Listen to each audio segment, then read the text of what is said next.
Thank you. Let me recognize Mr. Speaker, Advocate Jacob Francis Mdenda, and the Deputy Speaker, Madam Gezi. And let me recognize also the Minister of Finance and Economic Development, Honorable Professor Chiwenga, and the Chairman of the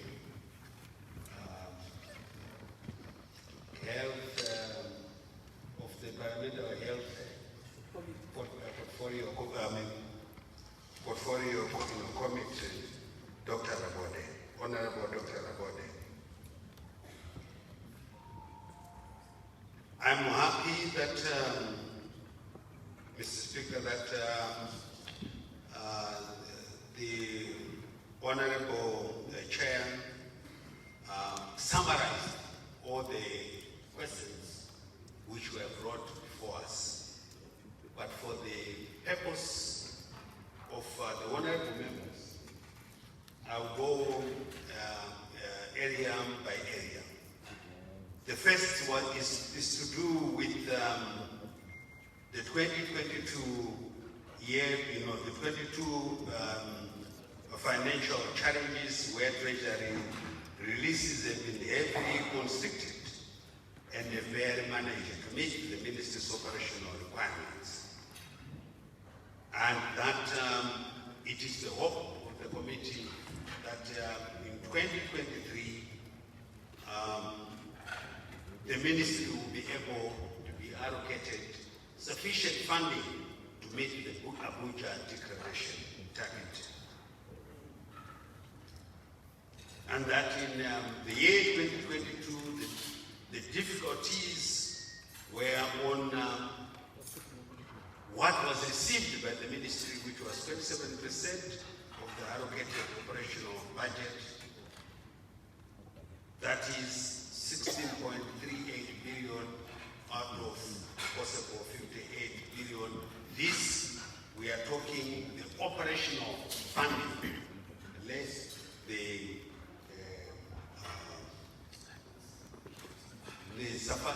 salaries and the other areas of the conditions of service. And the comment from the public was that people were failing to access the most basic services. And of their major concern was the critical equipment and services for maternity and other general wards and chronic illnesses and family planning, among others. Now, coming towards the response, the 2022 annual budget for medicines to health facilities was 18 billion Zimbabwe dollars, and only 5 billion had been released to health facilities by September 2022. The year 2022 faced the cash flow challenges, and this led to inadequacy of critical medical supplies. However, with the funds that were availed, 40% of the required medicines were procured. The ministry managed to carry out all distribution of medicines procured according to the distribution plan. They received COVID-19 commodities were distributed and accounted for accordingly. The big achievement is the non-stockout of the antiretroviral therapy drugs, the TB and malaria commodities. For contraceptives, the government of Zimbabwe provided funding amounting to $687 million, Zimbabwe dollars. the Zimbabwe National Family Planning Council was able to procure contraceptives worth US dollars 1.5 million. The Zimbabwe National Family Planning Council had submitted a budget of 2.8 million United States dollars. The annual budget requirement for 2022 was United States dollars 17 million. Development partners funded the difference, leaving no funding gap for contraceptives and condoms. What I want to say in terms of the health services levy, we have discussed the matter with Treasury. The service levy comes from the use of the cell phones. What we use, you and me. That levy has to come to assist in the health services so that our health delivery system can be able to accommodate everyone. You will recall, honorable members, Speaker, that in our last budget review in Victoria Falls last year, we mentioned on the issue of all the other areas that causes us problems. Smoking, and we said that part of the smokers, if we can get a cent or two, which will come then to the, to the Ministry of Health, then we are able to address those who will be suffering from the diseases caused by smoking. And we are looking at all the areas where we can then get the funding in conjunction with the Treasury. And we hope that the Ministry of Finance will be able to look in all these areas and be able to take, because it's of no use to only take and put into revenue funding from tobacco and forget that those smokers will come one day to the hospitals.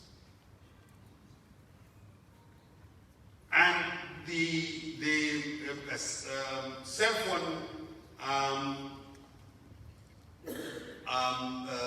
levy, which we are talking about, the health, for it to be take part and be put in the health services. And insurance for road traffic accident. I had a meeting with the CEO for the insurance company of Zimbabwe to say they have the correct insurance policies for road traffic accidents, but they don't part if they can use part of their money, which they have done, and I'm happy that they are going to be repairing 19 ambulances from the insurance company of Zimbabwe. But we are saying this is the beginning, but it's too little, too late. But anyway, we accept, and we have given them a pump that now they realize the importance. Because when somebody is injured on the road, he comes to, or she comes to the hospital for treatment. Now, on the issue of the recommended budget for 2023, that it should come to 15% of the Abuja Declaration. I just have a graph here which shows the trend from 2019. We got 10.70 or 10.70%, and we were short of 4.30%.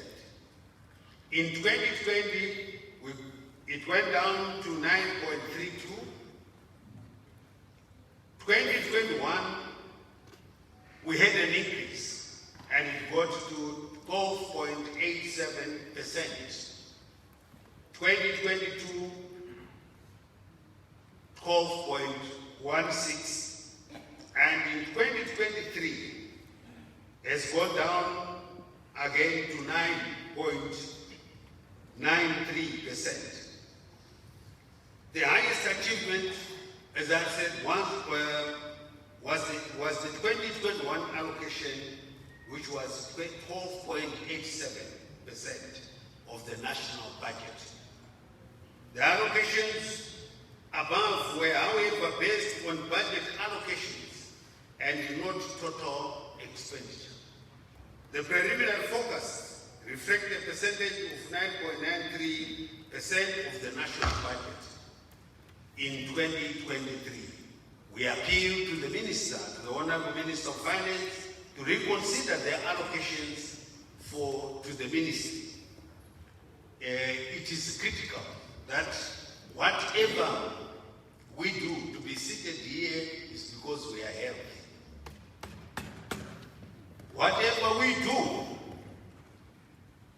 it be to go and work on our farms, or just moving around your own premises at home, it shows you are healthy. If you are not healthy, you are in your bed. And we don't want to have the people there to send them, to the Creator prematurely.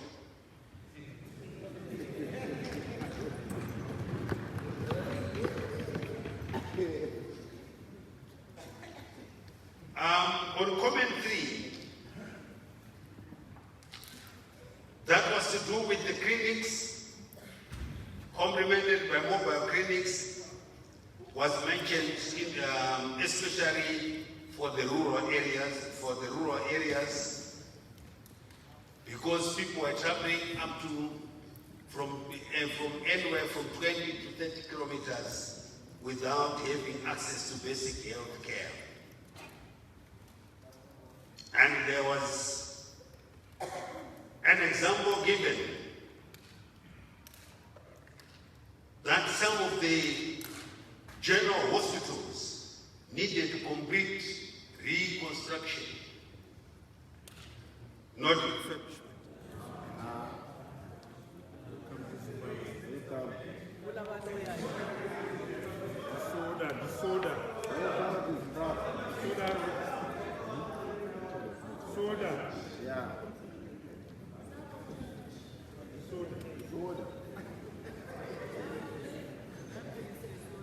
Soda.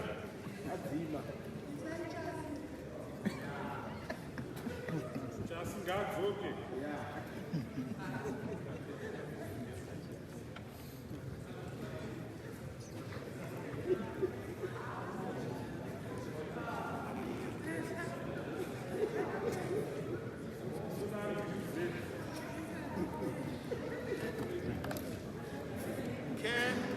Can you hear me?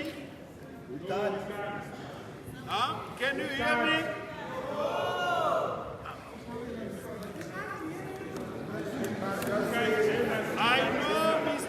I know Honorable Soda must be doing something. But can you hear me? So let's have progress. Honorable E.T.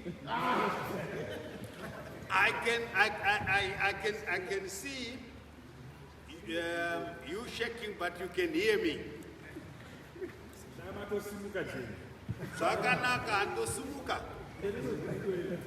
Can you hear me? Yes. Right. I was on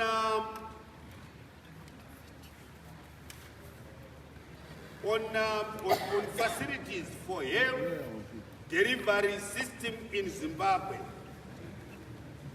And I want to say to you, the honorable members, through Mr. Speaker, that the ministry takes note of the state of the infrastructure of some of the health institutions. To address this, the ministry was allocated 18 billion. However, only 2.8 billion was disbursed. The following are some of the achievements given the constrained resources. We did not mourn and sit and say we don't have enough resources. But we started, as I want to clear this, for the health post, we should have 1,700 ward-based health facilities if we are to give attention in terms of health care to every Zimbabwean. And from the health posts, we go to the clinics. And we found out that there was a gap. Because from the clinic, then the certain diseases were supposed to be pushed.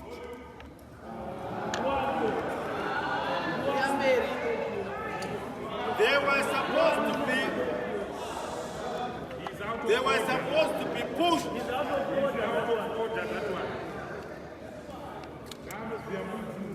They were supposed to be pushed straight to the districts.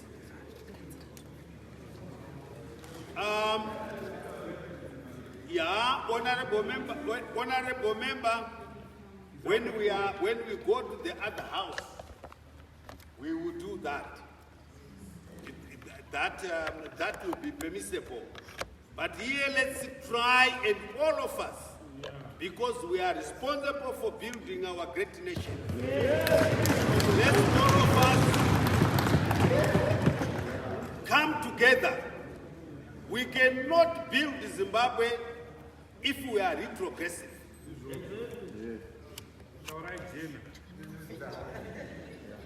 I was on the question of clinics to districts, which was the situation yesterday.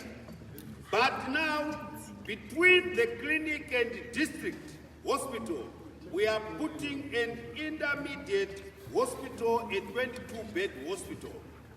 And we wanted to see how this will work. We've built one here in South, Harare South, and Court Park in Bulawayo. This one was opened by His Excellency the President just a few months ago. And the one in Bulawayo, we are going to open it in December this year. So we are now satisfied that these intermediate hospitals are playing a major and important role because there are 2 theaters at that 22-bed hospital. And the district hospitals, we are upgrading them to 60-bed hospitals with more than 3 theaters. Now, from the district, we move then to the provincial hospitals. From the provincial hospitals, we go to the quaternary hospitals, which we currently have 5, but we want to improve on that area. Because right now, we have got Mpilo, UBH, and Pari group of hospitals, Sari Mugabe, and Chitungiza Hospital. But we want to improve on the quaternary hospitals to make them more than 5 we have currently. From the quaternary hospitals or referral hospitals, we go to the Queenary, which we have now done the groundbreaking, and the construction is going at the speed we all want. It is opposite the National Defense University along Mazoe Road. And the Queenary Hospital is where we shall carry out the research and development at those hospitals. These will be quite high health facilities. Having said that, in 2022, this year, the ministry planned to construct 30 health posts. To date, we have constructed 9 health posts. That is Mutasa Health Post in Boera, Mashayamvura in Chifu, 4 in Gogwe North, and 3 in Centenary District. Construction of the remaining 21 posts was stalled due to lack of funding. And what we have now said to our provincial medical directors is that they must work hand in glove with their provincial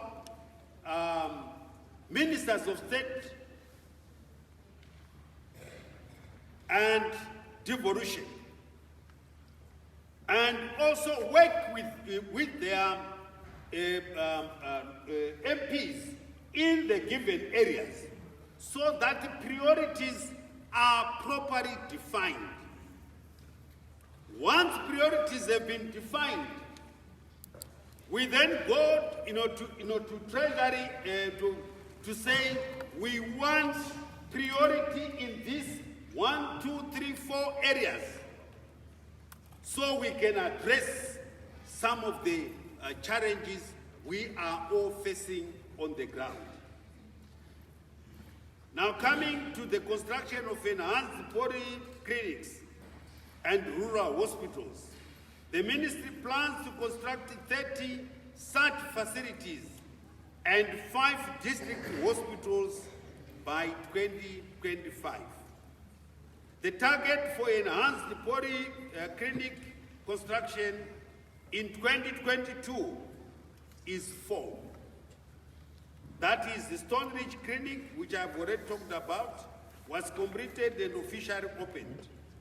The second polyclinic is called Park Clinic in Blawai. Now, I think we now have ZESA back. You can allow me. It's ZESA, it doesn't matter whether it's a generator.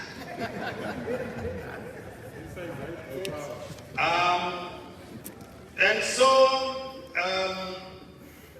we are the second polyclinic called Park Clinic in Blawayo, which is now at 85% completion, will be officially opened by December this year to serve a target of 70,000 people.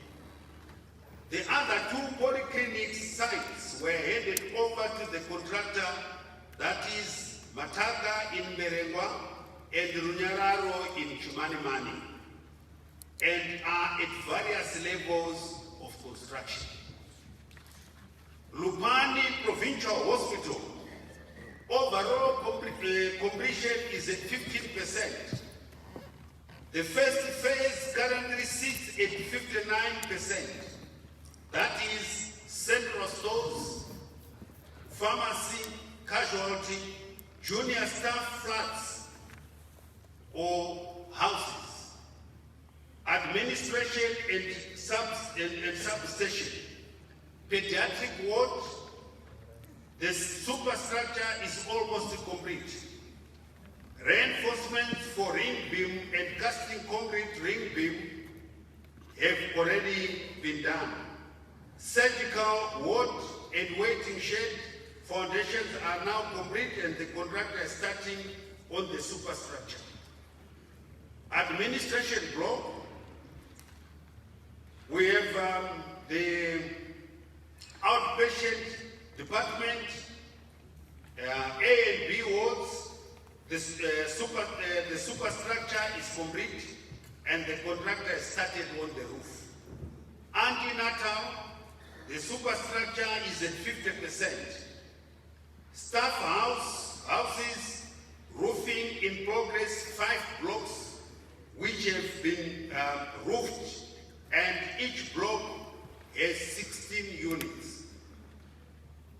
This forms the first phase. This is what we are going to do on all provincial hospitals. That accommodation at hospitals will be provided from the floor sweeper to the professor at the hospital. That's what we would want. And this will then address the major condition of service which has been affecting our health workers. Now coming to national pharmaceutical storage. The construction of Harare Pharmaceutical Warehouse is complete and was officially opened on 6 October by His Excellency the President, Comrade Emerson Damto Mnangagwa. Natfarm Mashingo warehouse is complete and functional and awaiting official opening this coming month of November. Construction of Mutare National Warehouse access road was completed. Construction works of the warehouse and hazardous rooms are progressing well. The overall progress of the project is at 35% completion.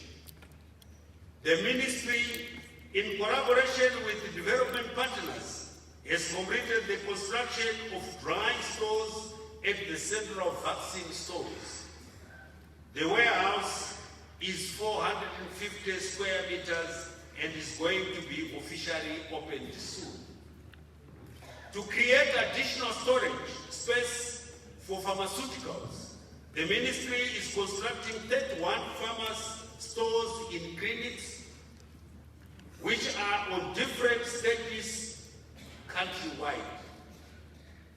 To provide power backup, the ministry has embarked on a solar for health program in partnership with the development partners to 1,700 health facilities. To date, the ministry has commissioned solar systems across the country amounting to 640 health facilities. The solar systems are of different sizes, the smallest being 5 kilowatts and the largest being 40 kilowatts. The system will provide backup supplies to the following areas: all lighting, maternal, cold chain, outpatient department, wards, theater, and pharmacy. On water, the ministry is in the process of drilling 440 boreholes in the health facilities. To date, 343 sites have been sited and 302 have been drilled. Only 201 were wet, and the 101 unsuccessful sites must be replaced.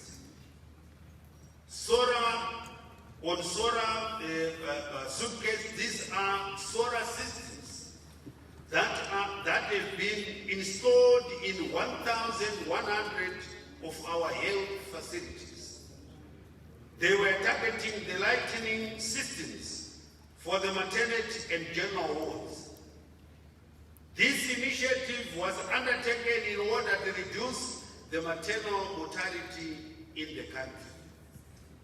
On cold chain, the country procured cold chain equipment which is meant to increase the cold chain capacity of the country to preserve the potency of vaccines. 191 ice-lined refrigerators, 144 solar direct driven brings us 5,256 vaccine carriers. The ministry, in collaboration with the developmental partners, have procured 3,000 oxygen tanks, which will be distributed to our health facilities. Now, coming to the rehabilitation and the refurbishment of central, provincial, district, mission, in other words, we are talking of the church facilities, rural hospitals, rural health centers. The following health facilities were refurbished: Gwanda Provincial Hospital, Victoria Chitepo Provincial Hospital, United Bulawayo Hospital, Mupilo Hospital, Chimanda District Hospital, that is Mashodara Central, Mausekwa Hospital Staff Housing, Mashodara East Province, St. Paul's Musami Mission Hospital, Togwe Clinic, Sahai Clinic, we are now in Gogwe, Masuka Clinic, Malisa St. Joseph Clinic, Simona Clinic, Musila Clinic, and the Gogwe South District Hospital. The ministry has planned to construct a 22-bed hospital in ZESA district in 2023 to address the issue of the dilapidated district hospital of ZESA. This facility will offer outpatient expanded program of immunization, X-ray, laboratory, theater, where theaters which will be two, and rehabilitation. Now coming to the procurement of ambulances which have been raised here, ambulances and service vehicles. The ministry was able to procure 32 ICU ambulances out of the 100 ambulances we want. And these have been distributed around the country, mainly targeting areas of dire need. The ministry is currently running with the procurement of a balance of 68 ambulances. Additional ambulances were received from development partners. 19, which I have said earlier on, ambulances have been offered for repair by the insurance company of Zimbabwe, and we want to thank them for this very important realization.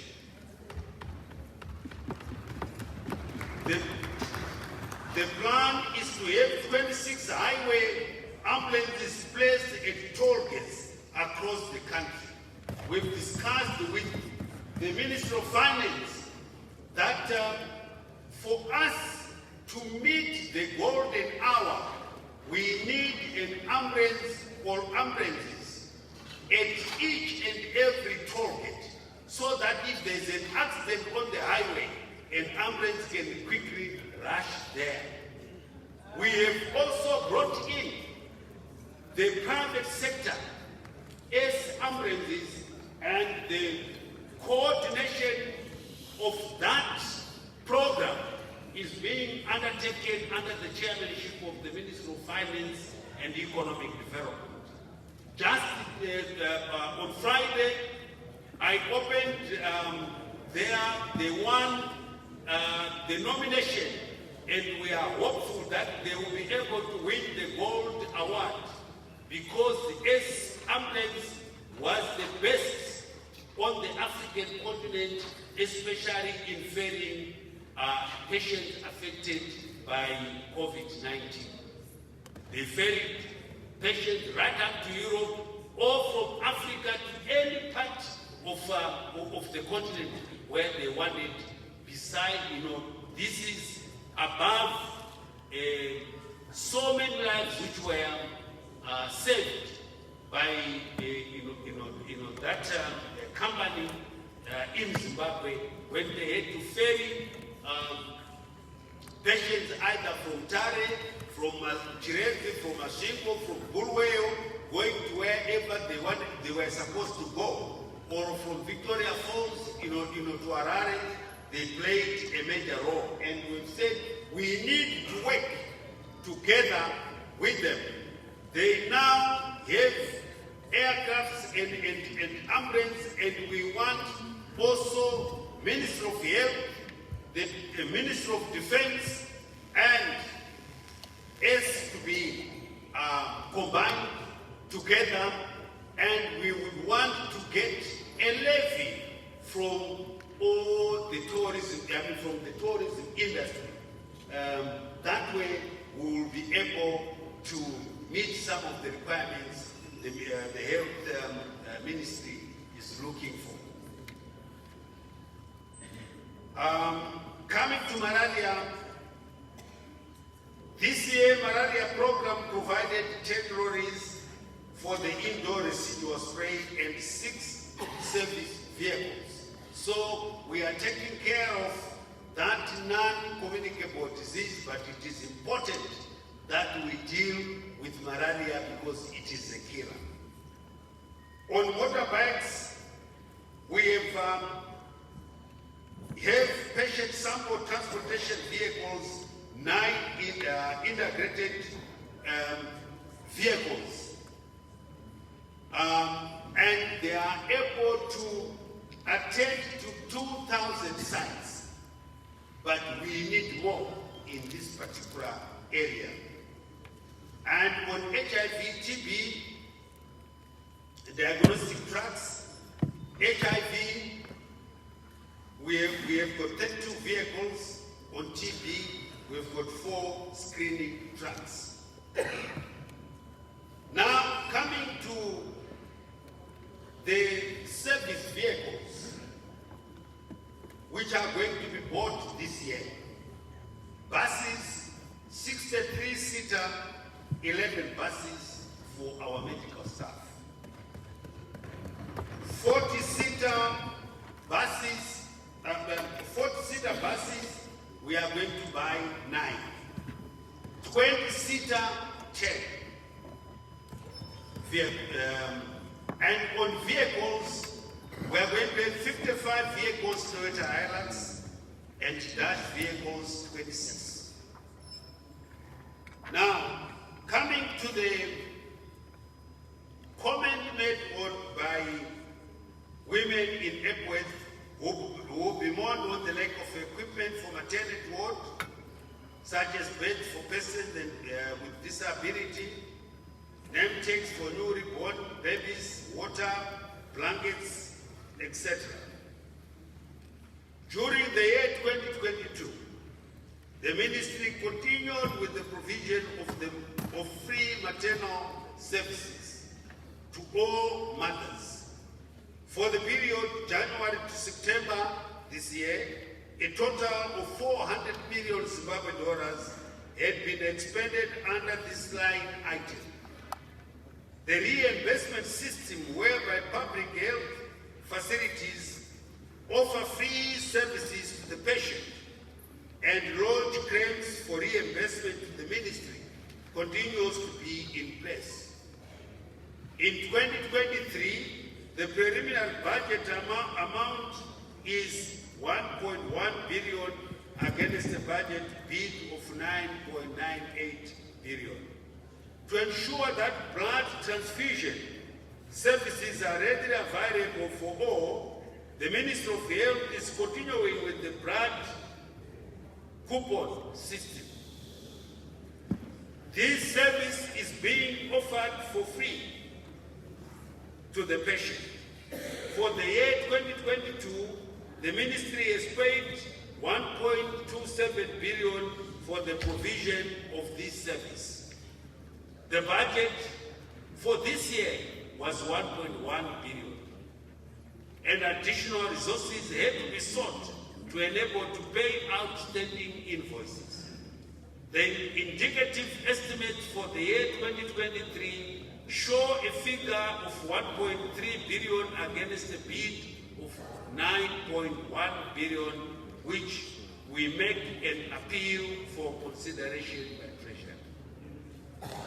This amount will not take us through the first half of 2023. And this, we humbly ask the Honorable Minister of Finance to consider, because this is a critical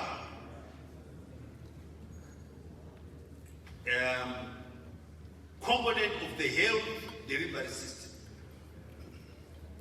Whether one is involved in an accident or one has less blood in the system, there is no question of saying, no, wait, we shall try to look for a pint of blood tomorrow or in 2 days to come. We will lose life. So this area has to be addressed.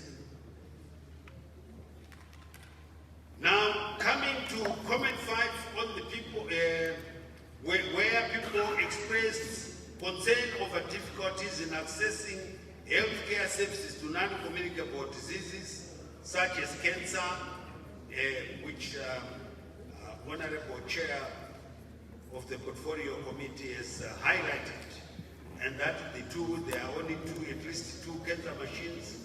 If we can commit to buy 2 cancer machines for Harare and Bulawayo, would save lives. The current machines were installed in 2012.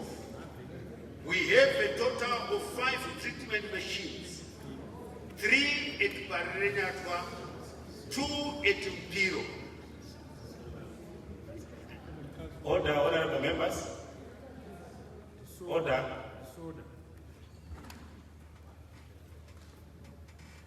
We have 3 at Parenyatwa and 2 at Mpiro. We are talking of the cancer, the machines we have for cancer. The machines are breaking down due to lack of service contract. We also do not have locally trained engineers to maintain the equipment. We have the following cancer treatment equipment. 1, linear accelerators for external beam radiotherapy. 3 at Parenyatwa and 2 at Mpiro. And all the 5 are broken down and currently not functioning. Yet, they are the ones mostly commonly needed for the type of cancers presenting at our health facilities. 2, branch therapy equipment for internal radiation source insertion, 2 at Pari and 1 at Mpiro. Radiation sources need to be changed. Coming to chemotherapy.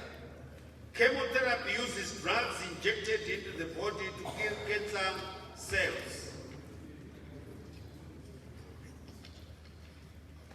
And then we come to hormone therapy. Some types of cancer are fueled by your body's hormones. Examples include breast cancer and prostate cancer. Removing those hormones from the body or blocking their effects may cause the cancer cells to stop growing. Targeted drug therapy. Targeted drug therapy treatment focuses on specific abnormalities within cancer cells that allow them to survive. Immunotherapy, also known as biological therapy, uses body's immune system to fight cancer. Cancer can survive unchecked in your body because your immune system doesn't recognize it as an intruder. Immune therapy can help your immune system see the cancer and attack it.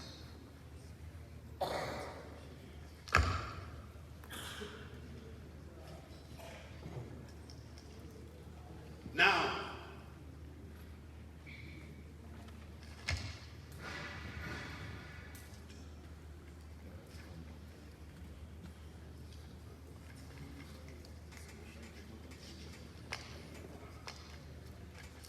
what we are doing, we have already our shopping, we have already bought some of the equipment, which I will highlight to the members in brief. And also in terms of the repair, we are discussing with the Ministry of Finance that these machines will be provided with funding for the repair. But as we go on now to buy new equipment, it is going to be a completely different matter altogether. These are legacy issues, where today when you want to buy machines, you can have a contract to buy the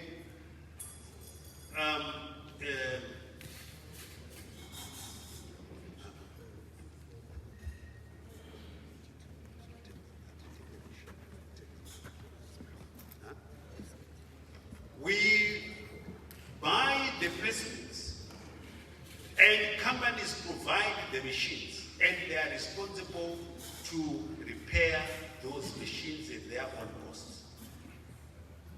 We are also going to be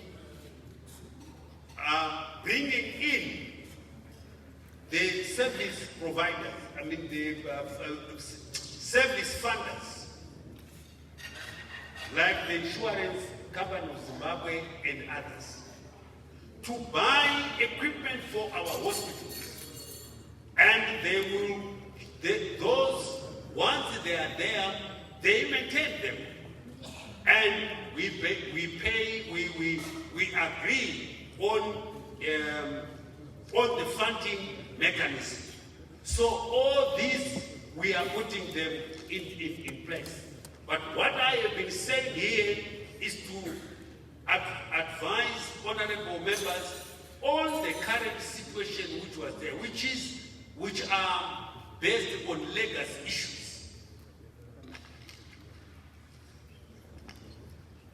Now, just to talk on to advise, Mr. Speaker, if you allow me, on anesthesia machines with workstation, each we have bought 13.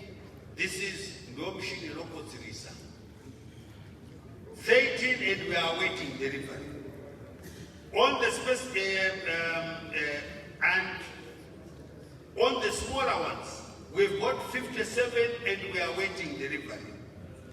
On the neurosurgery operating microscopes, we've got pediatric to adult. ICU ventilators, we've got 33 and we are waiting delivery. So we have got quite a lot which we have now bought and which we have now, or which we are now buying with funding having been provided by Treasury.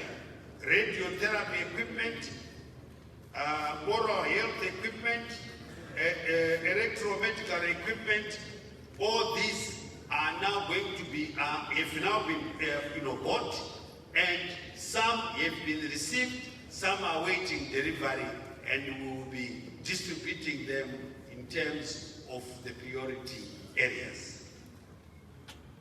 In its 22 budget, the ministry prioritized funding for this cause for the year 2023 budget. A budget of 1.1 billion has been provisionally allocated for medical equipment. This translates to US $1.7 million at the current bank rates. Whilst the ministry requirement is over 28 US dollar million, but we think we are going, as the Zimbabwe dollar firms, we are also going to be getting advantage of that. Given the circumstances, this budget falls short, and there is nothing our health professionals can do when equipment is not sufficient of the required specifications in the hospitals. Meanwhile, the ministry has made a request of €1.3 to the Ministry of Finance for the repair and servicing of the existing cancer machines at Pari and Piro hospitals.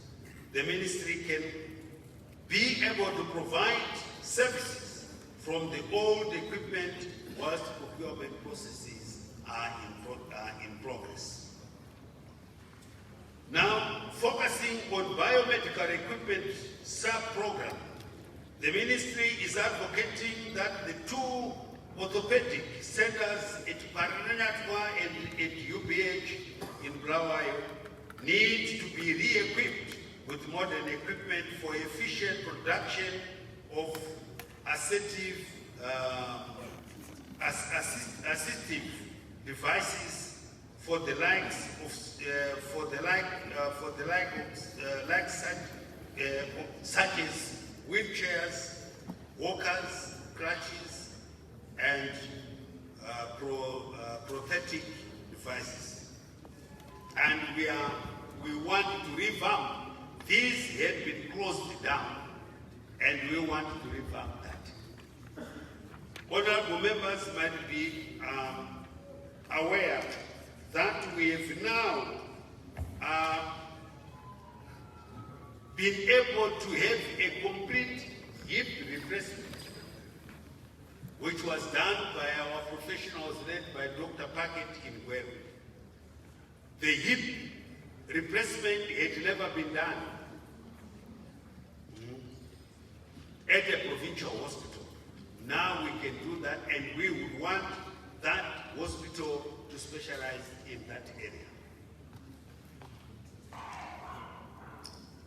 Now coming to the mental illness.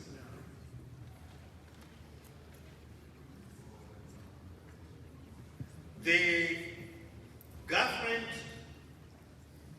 on its 31st cabinet meeting on 14 September 2021, provided the necessary framework for the establishment of the Inter-Ministerial Committee on Substance Abuse Menacing, chaired by the Minister of Public Service, Labour and Social Services and Social Welfare.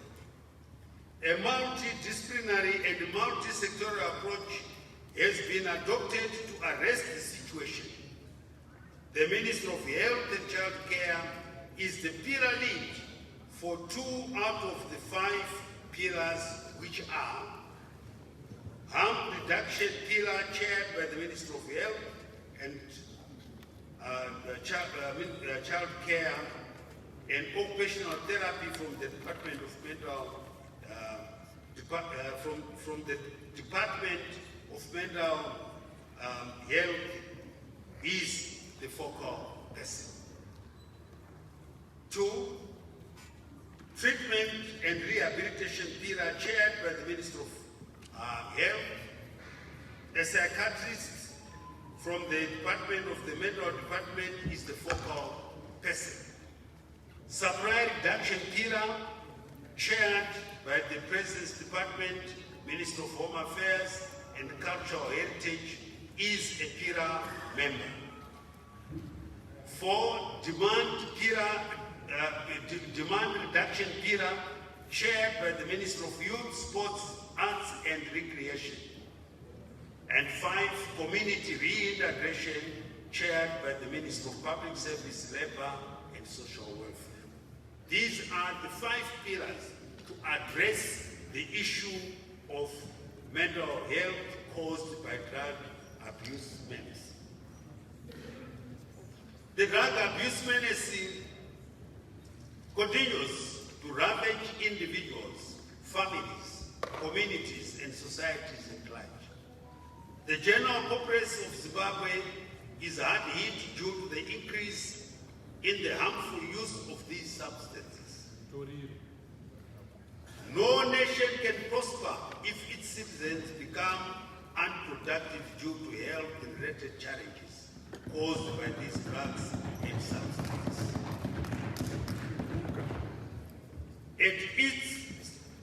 As it stands, 60% of patients admitted to mental institutions suffer due to drug and substance abuse-related problems due to peer pressure among youth. Zimbabwe is facing an increase in drug use. Hence, as a nation, there is a need to have a concerted effort to address this menace.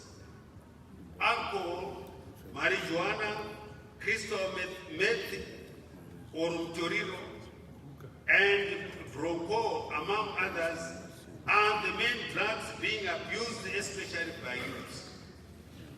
Alcohol and drugs damage the health of users and is linked to rises in road traffic accidents and increased disease burden.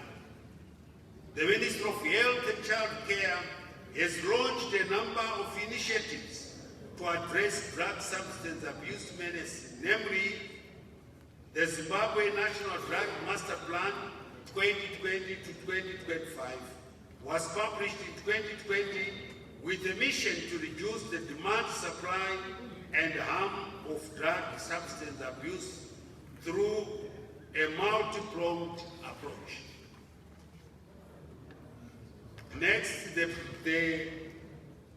treatment and rehabilitation guidelines for alcohol and substance use disorders in Zimbabwe 2020 to 2025 was published in 2020 with the mission of providing treatment, rehabilitation, and community reintegration programs, procedures, and best practices. Here is the list of those who provide counseling and rehabilitation services for patients battling drug addiction. Highlands Halfway, Borodale Halfway Home, Mandara Minor Home, and we have provided the telephones. Mandipa Home Rehabilitation, Tirivanu Rehabilitation, Mubatira Pamwe Trust, and 5 for youth by Youth, Harare, and Marsh West. The following public psychiatric institutions in the government sector are as follows: Sarim Gabe Psychiatric Unit here in Harare, Parenyatwa Annex Psychiatric Unit here in Harare, Ingucheni Psychiatric Hospital in Bulawayo, Gomahuru Hospital, and Halfway House, Masvingo Province. The ministry implemented mental health and psychosocial support capacity building of 2,543 healthcare workers who have delivered services to over 15,000 people who received this mental health and psychosocial support help. Just recently, I was supposed to be in Rome to attend the most important conference on ministers of health on mental health, and the deputy minister attended on my behalf just the end meeting in Rome. I think it was about a week and a half ago, and we have come up with a lot of lessons from what the world is doing to deal with this menace. It's not only affecting Zimbabwe, but it's affecting everyone across the globe. And there are solutions which other countries, for example, Italy, no longer have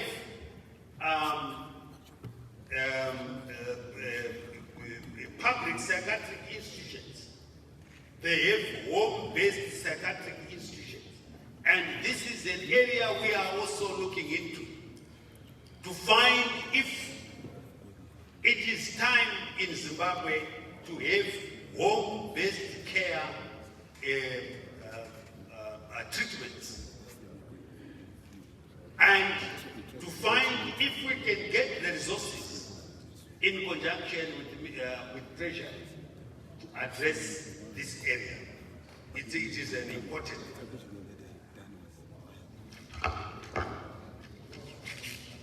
On capacitation of local industry,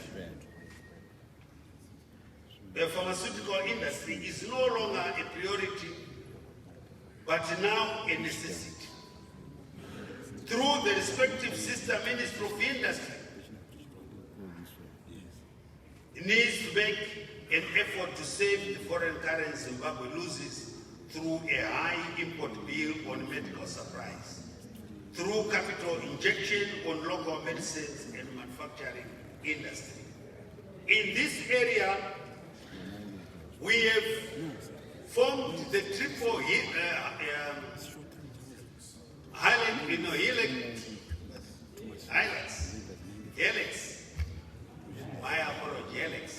the triple helix, with the Minister of Higher and Tertiary Education and the Minister of Industry, so that we, at all our universities, His Excellency the President, in his policy of 5.0,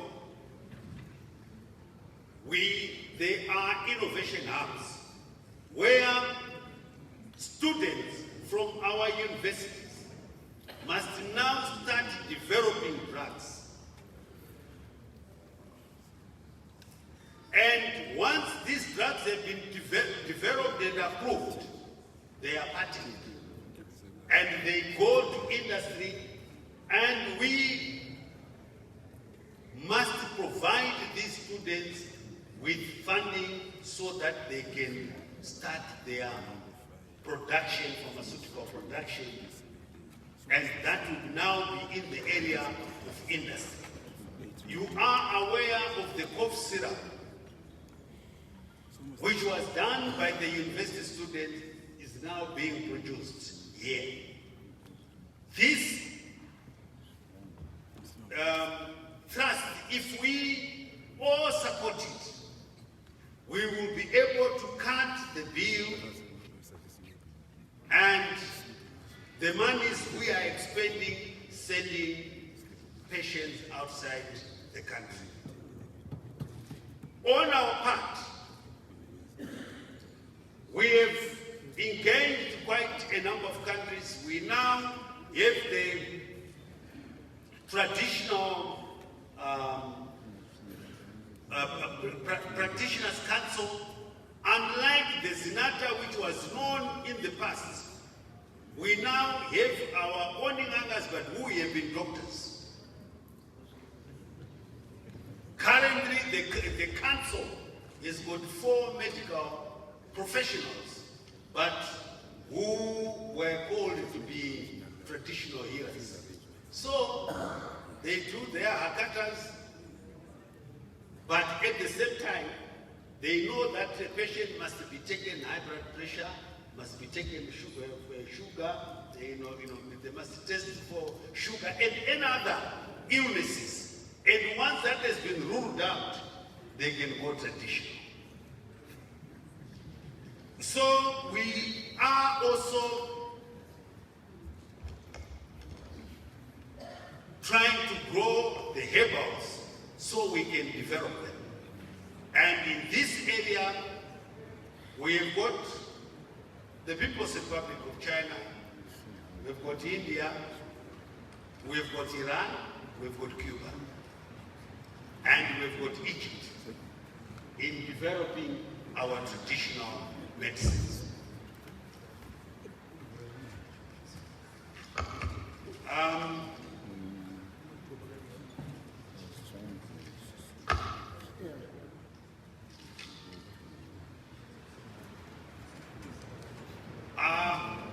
I want to now come on to the conditions of service. On health specific allowance, health workers, I wanted to say to the Honorable Chair that health workers are still allowed to go on strike.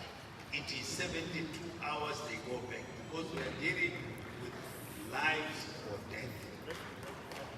But to express their point, they are allowed.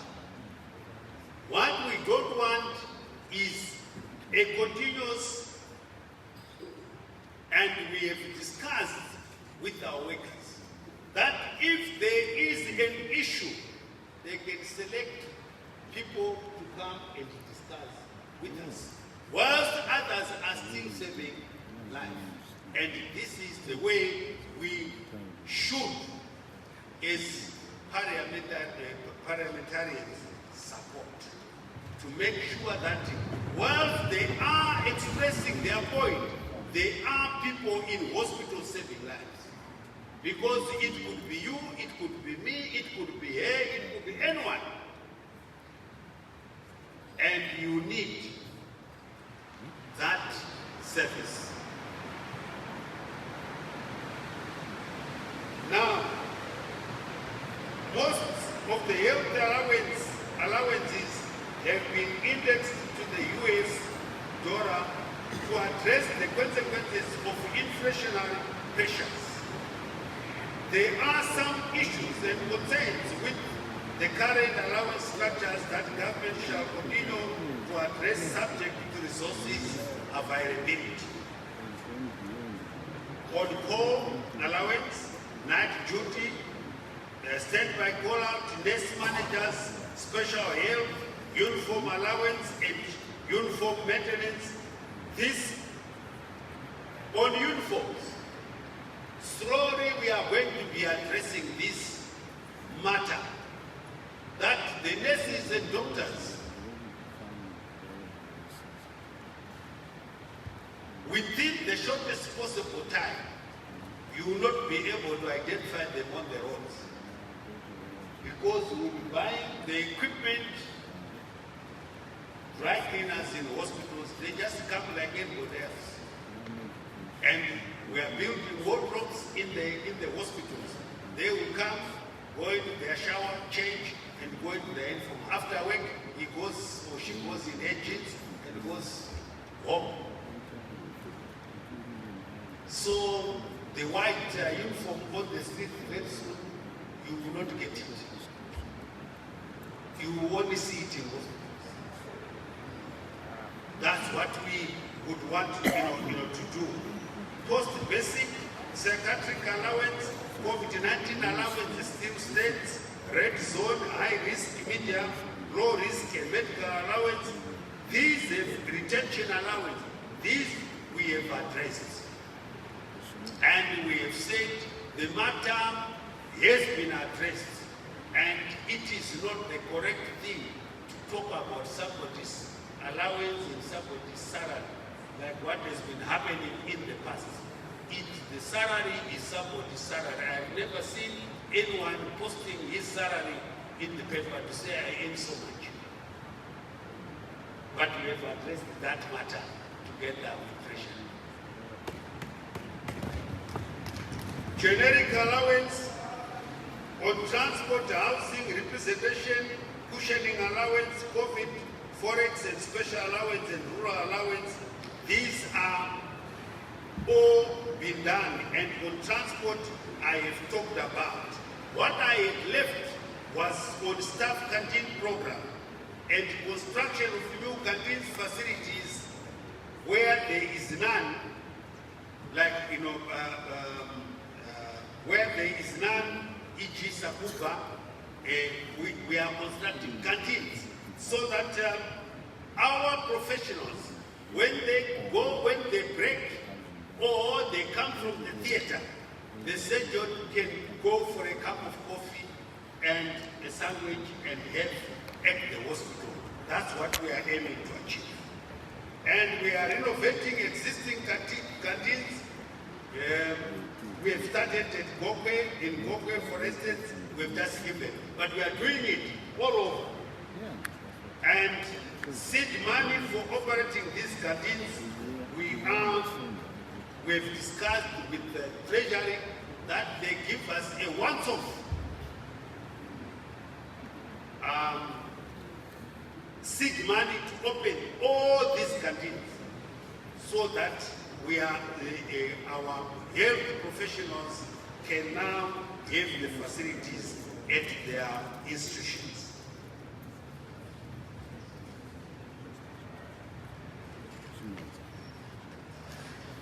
Duty-free vehicles, and that has now been done. And on the loans, it has now been done. It is a question of the availability of the enough funding that we cannot give everyone. And there are also other government workers who need that funding. So whenever the funding is available, the members, our professionals, will be given that funding, including the housing loans, and the issue of attrition is going to come to a halt in 2 ways. We as the ministry will address the grievances or the shortcomings our professionals have been working. But there must be political will, especially from this house and the executive. We too, the executive and the legislature, we must educate our people that serving your own nation is paramount than going anywhere. A country cannot be built by others whilst you are sitting akimbo. And then when one to come, kana sataraita. Hakuna shida shakadari. Chese, we must sweat and build our beloved motherland. I thank you.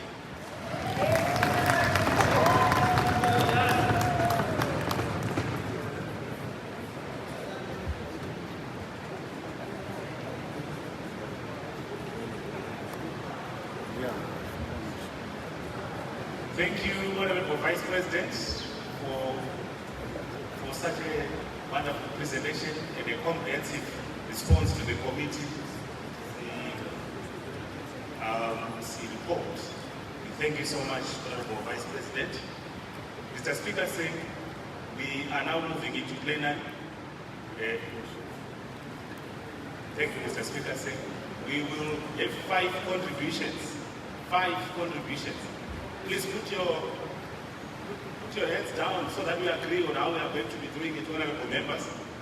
We are not taking questions. We are taking contributions to the health budget.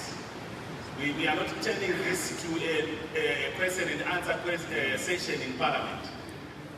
We want contributions. We are all aware that the health sector is one sector which is receiving, which has a high concentration of donor support. Tell us what sort of solutions in coming up with a sustainable health delivery system. Those are the kind of contributions we want from 5 honorable members. Thank you. Secretariat, can you assist me in identifying members? My eyesight is not that good. I'm seeing Honorable Ngulule there. I'm seeing Honorable Biti. I'm seeing, I now want a lady. Honorable Mokone, is that right? Okay. Honorable Mokone. Okay. Honorable Mamone, thank you. And Honorable, yeah. And lastly, Honorable Dunan. I think we are done. So in that order. We want contributions. Questions, we will not take them. Thank you, Chair. Honorable Speaker, and the Honorable Vice President.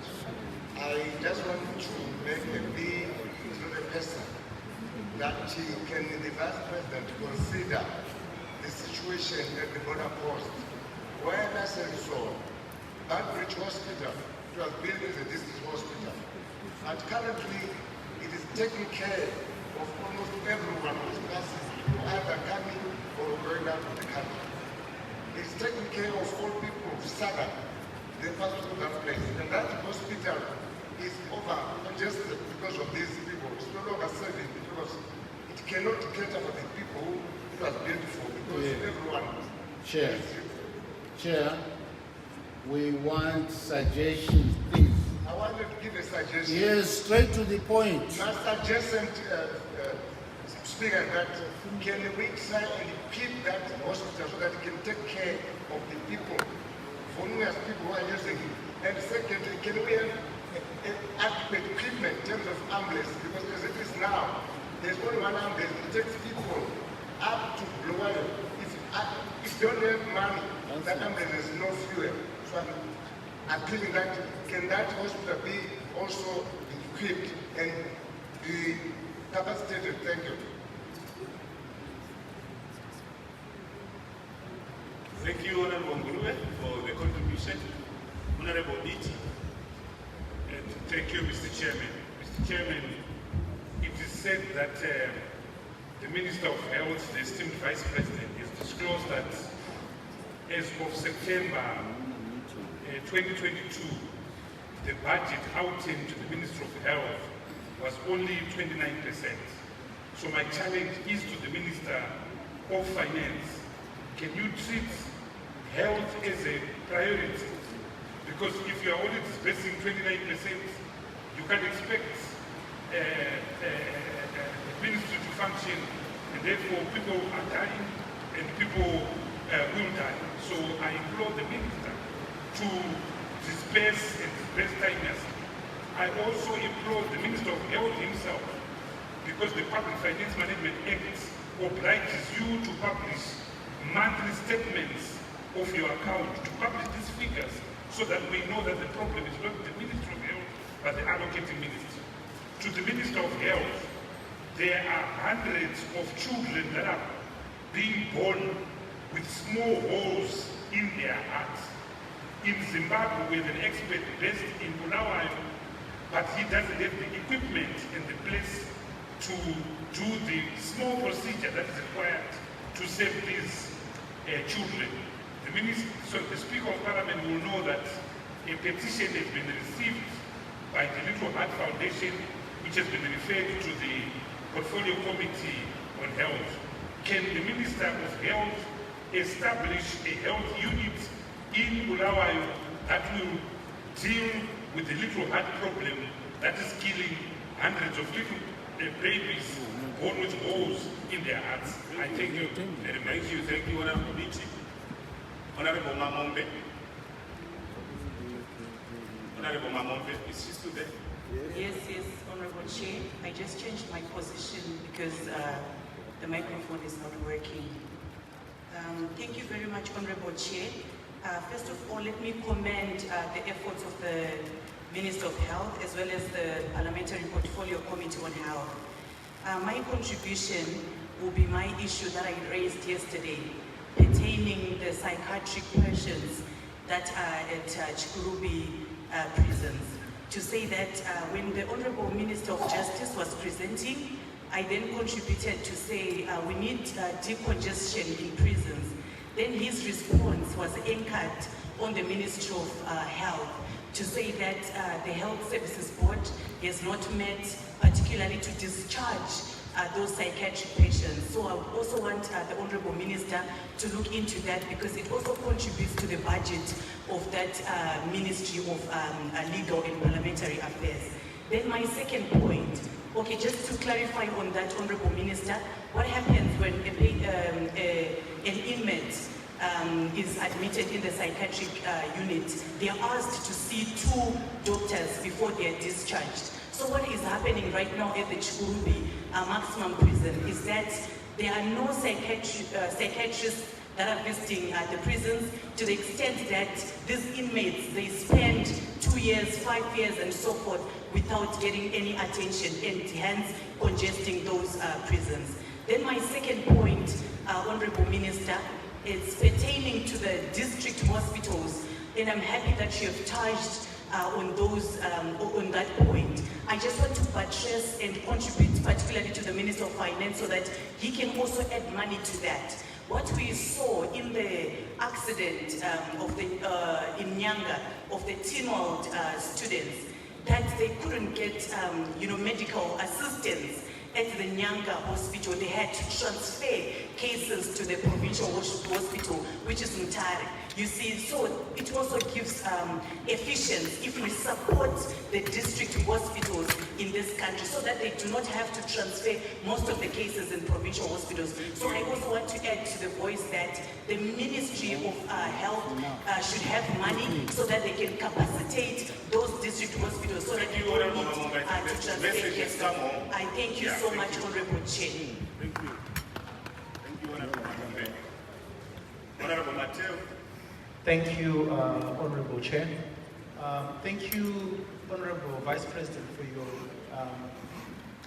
for your say. My contribution basically is to do with provincial hospitals, especially so the referral hospitals. Can we please ensure that the Ministry of Finance puts more resources into our referral hospitals? I come from Marondera Provincial Hospital, for example. You would go there a lot of times and they don't have basic things like bandages. They would ask you to go to town to buy your own bandages. But this is a referral hospital where people from Wenza, Chikomba, Murewa, Mutoko, Mudzi are coming for treatment. So can we please put aside some money so that we buy these basic needs that our referral hospitals need? Thank you very much. Thank you, Honorable Mateo. Thank you for that. Honorable Nduna. Thank you, Honorable Chair. Honorable Nduna, the last one. Thank you. There's Honorable Mokone before me. If you can allow it.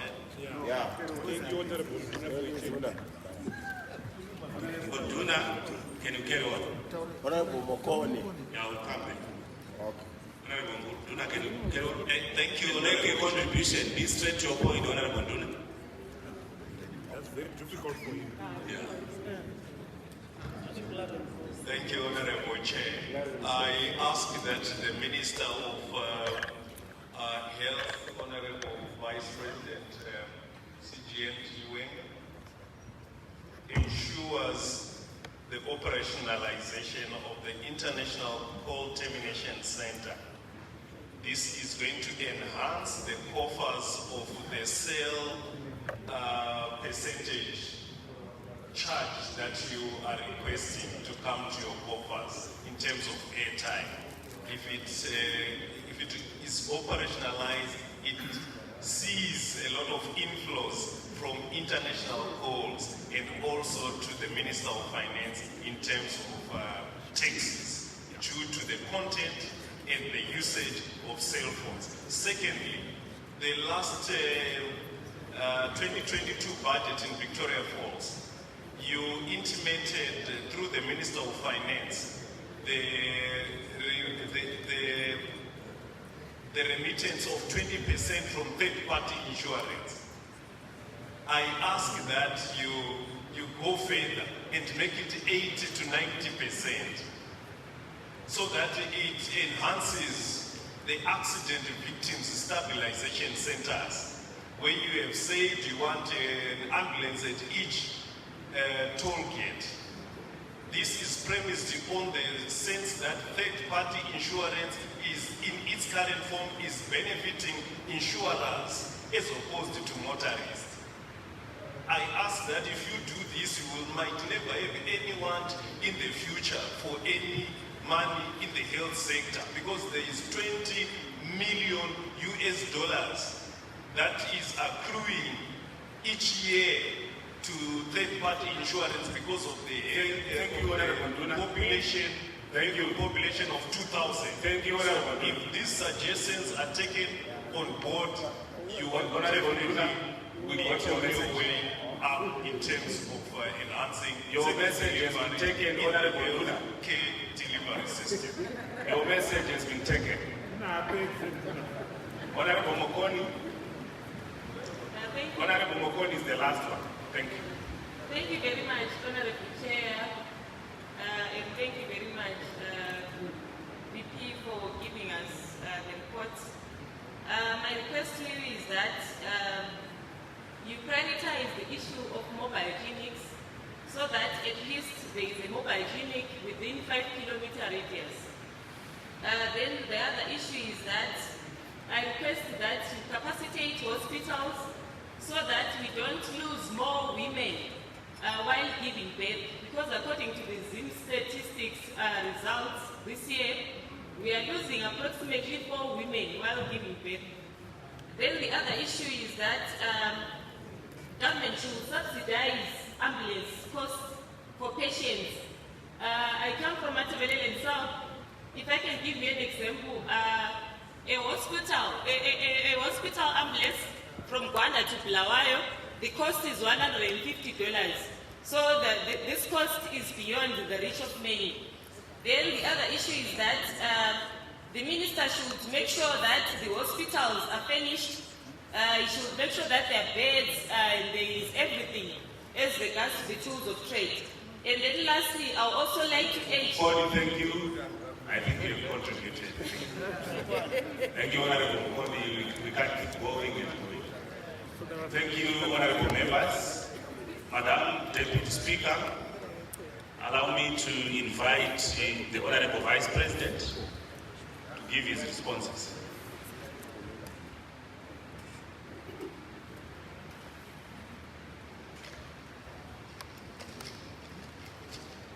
Thank you. Honorable Vice President.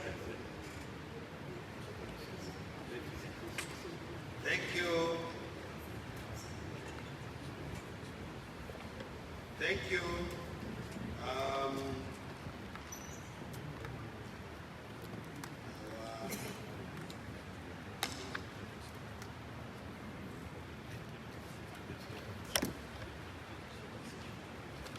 Thank you, Chair of the session. Let me first thank the Honorable members who have raised observations and suggestions to what we can do to improve our health delivery system. Through you, Madam Deputy Speaker, first I will address the issue raised by Honorable Ngurube concerning bad bridge. Yes, we are aware that everybody from the north passes through bad bridge. And it's one of the areas which is key to the correction of our revenue in the country. I agree with you 100% that we need to do more as regards the health facilities at Badbridge. And our plans are first and foremost to upgrade the Badbridge Hospital, provide more ambulances than the current situation where you have a single ambulance. And bring in all the necessary equipment. We have so far provided the doctors, but that is being reviewed to see how many specialists, doctors we can position at Badbridge Hospital. But first, we have got to upgrade it. And we shall do this in conjunction with the Ministry of Finance, because they want to correct revenue there. And I think they will hear our plea, because it is important. We will discuss with the Minister of Finance on that matter. Honorable BT, on prioritizing our funding by the Ministry of Finance to up from the 29%, I agree with you. But as I said in the opening, in my opening remarks, it is a question of the resources. And you would agree with me, honorable members, that our capacity of correcting and the development which this country needs have not been matching. Because all the programs in the country, we are saying Zimbabweans must do it themselves. What are the days why we must move around with the begging, plate or whatever?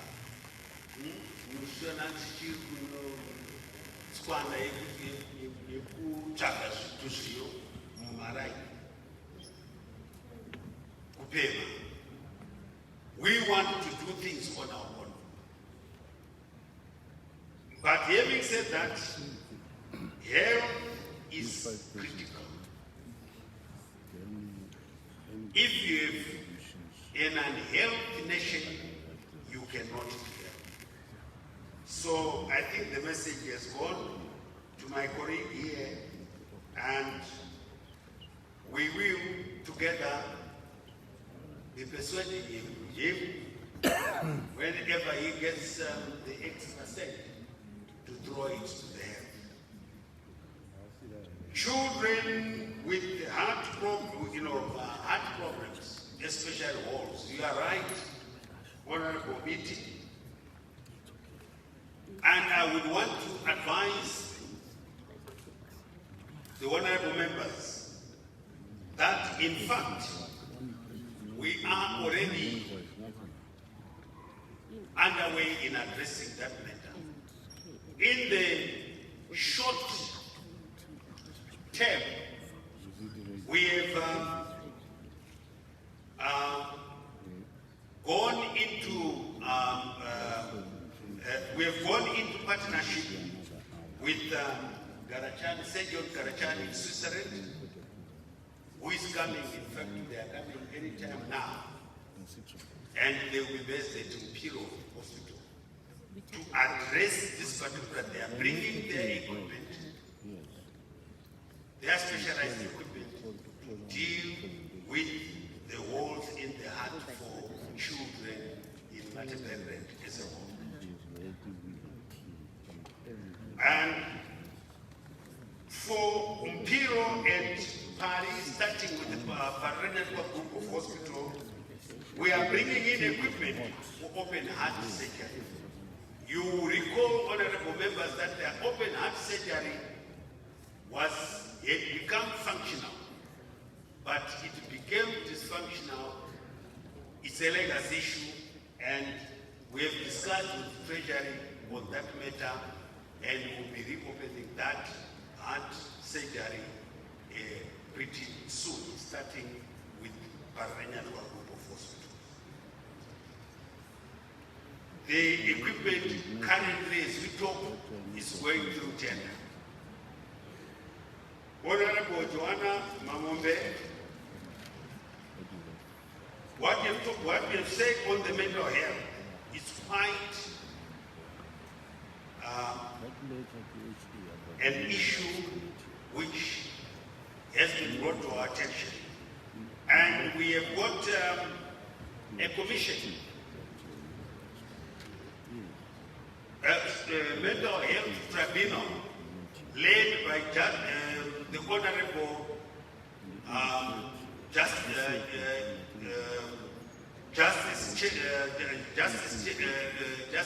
Cheda, retired, who is the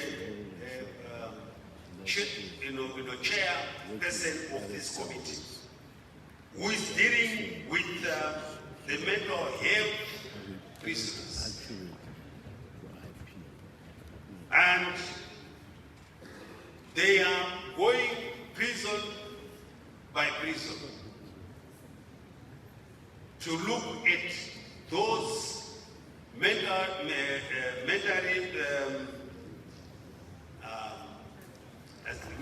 sick people, and either they discharge them from the and once they say this has got to be discharged, government has no problem in that the individual will be discharged from prison. So that one we are addressing. Or what is now remaining is on our administrative part at the ministry, which I have directed the permanent secretary and the staff to make sure that this mental health tribunal is provided with all the resources they need, so that they do their work as quickly as is possible.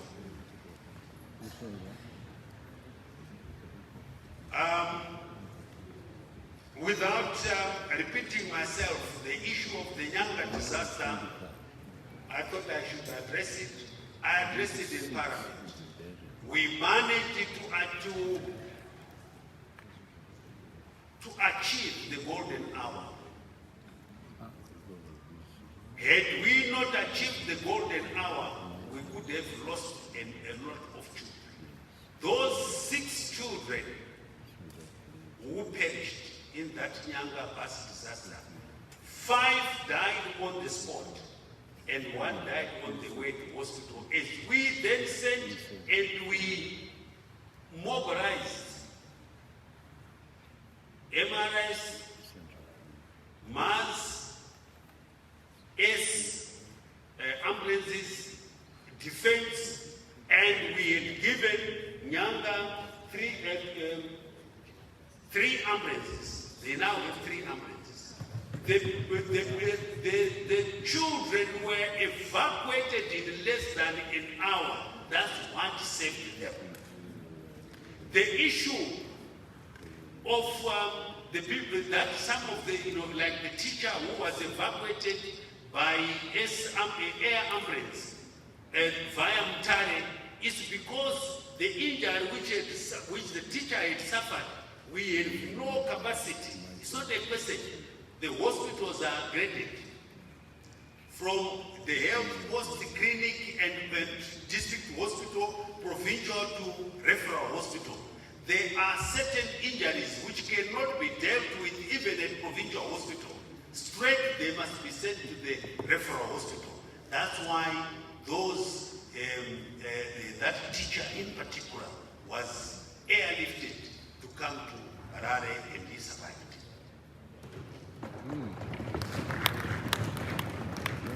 Honorable Matemu, you talked on the more resources needed at provincial hospitals and referral hospitals. I want to assure honorable members that we now have created 20 specialist posts at each and every provincial hospital. The machinery which I have talked to you, equipment, the tools of trade for our professionals. Ambulances, this department had already disappeared on our structures, but we had to create it. And we have created the post of Inspector General, who will go to make sure that everything is being done perfectly. And the Inspector General, for your information, is one of the most qualified surgeons. And so if there's an operation, he also put on his gloves and go into, and then he says, why did you not have this and that and that and that? And this is how we will know what shortages the hospitals are facing. And the Inspector General has that department, he has got his staff of surgeons who will go all, to all our hospitals randomly and at times without warning. They will just go in there and decide they will find a patient being wheeled into the theater. He will also put his own gown and go together and say, let's start the work. And they will be able to pick up on those. The issue of the funding is now the Honorable Muturi's area. And this is the area where we have agreed that we go in together and deal with the procurement by period, and we prioritize the equipment. And so there have been meetings, not a one meeting, but meetings between Treasury and my staff at the Ministry of Health. And personally, where I've had meetings with the Treasury together with the Minister to show both them and me supported by my professionals to say this is the resources we want in the Ministry of Health. Honorable Nduna, on the operationalization of the call centers, this is the matter. One, we are working with the Ministry of ICT because that is his area, and I know they are doing quite a lot. I think we've discussed the matter in cabinet, and there is already they are already working in partnership with companies to deal with these people who are abusing our systems. In fact, their days are now numbered. And after that, we will persuade our colleagues in Treasury that they give us at least, be it a third or a quarter of that cake to come to the Ministry of Health. On the insurance, the bill is already before Parliament. And Minister of Finance is driving. We have now put everybody in one basket so that there is control. And you are right that the insurance, it says for vehicle accident. Now, where does that money go? We need part of it. Because when a person is injured, you can't only look after the vehicle, you don't look after the person. The person is more important than the vehicle. So that is an area which we are talking. And this is going to affect all insurance companies. Wherever somebody is a fund provider and says he wants to look at the health of our citizens, then part of that correction must be given to the Minister of Health. This is an issue where we want our colleagues in the Ministry of Health, the Minister of Finance, to look at. Honorable Makone, the issue of prioritizing mobile clinics. I I agree with you. The issue is we are going to be all fighting for that small cake. But the finance gives us, especially in those remote areas where we have got long distances for our people to walk to the nearest health facility. Yes, you are right. Hospitals to be furnished and to be equipped. That's exactly what I was saying in my responses to the questions which were asked to the parliamentary committee. I want to thank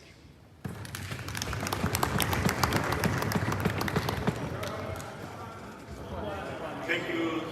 Thank you so much, Honorable Vice President. Order, Honorable Members. Order, Honorable Members. Put your hands down. Mr. Speaker said we have come to the end of the session which the Vice President was providing responses. You might be keen maybe to share one comment with him before maybe we allow him to take his leave. No. Thank you, Mr. Speaker. Honorable Vice President, thank you so much. Chair, you forgot something. I'd sent a message that there may be members who have certain contributions, suggestions, that they should submit those to yourself for onward transmission to the ministry, so that we cover everybody who may be anxious to make some contributions. Thank you, Honorable Speaker, for the direction.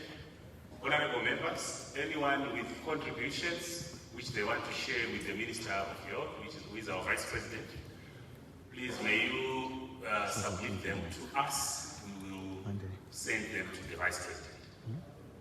Thank you.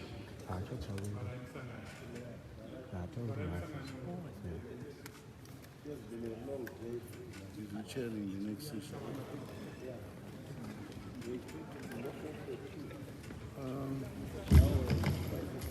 The sessions could carry on with the Minister of Finance. Yes.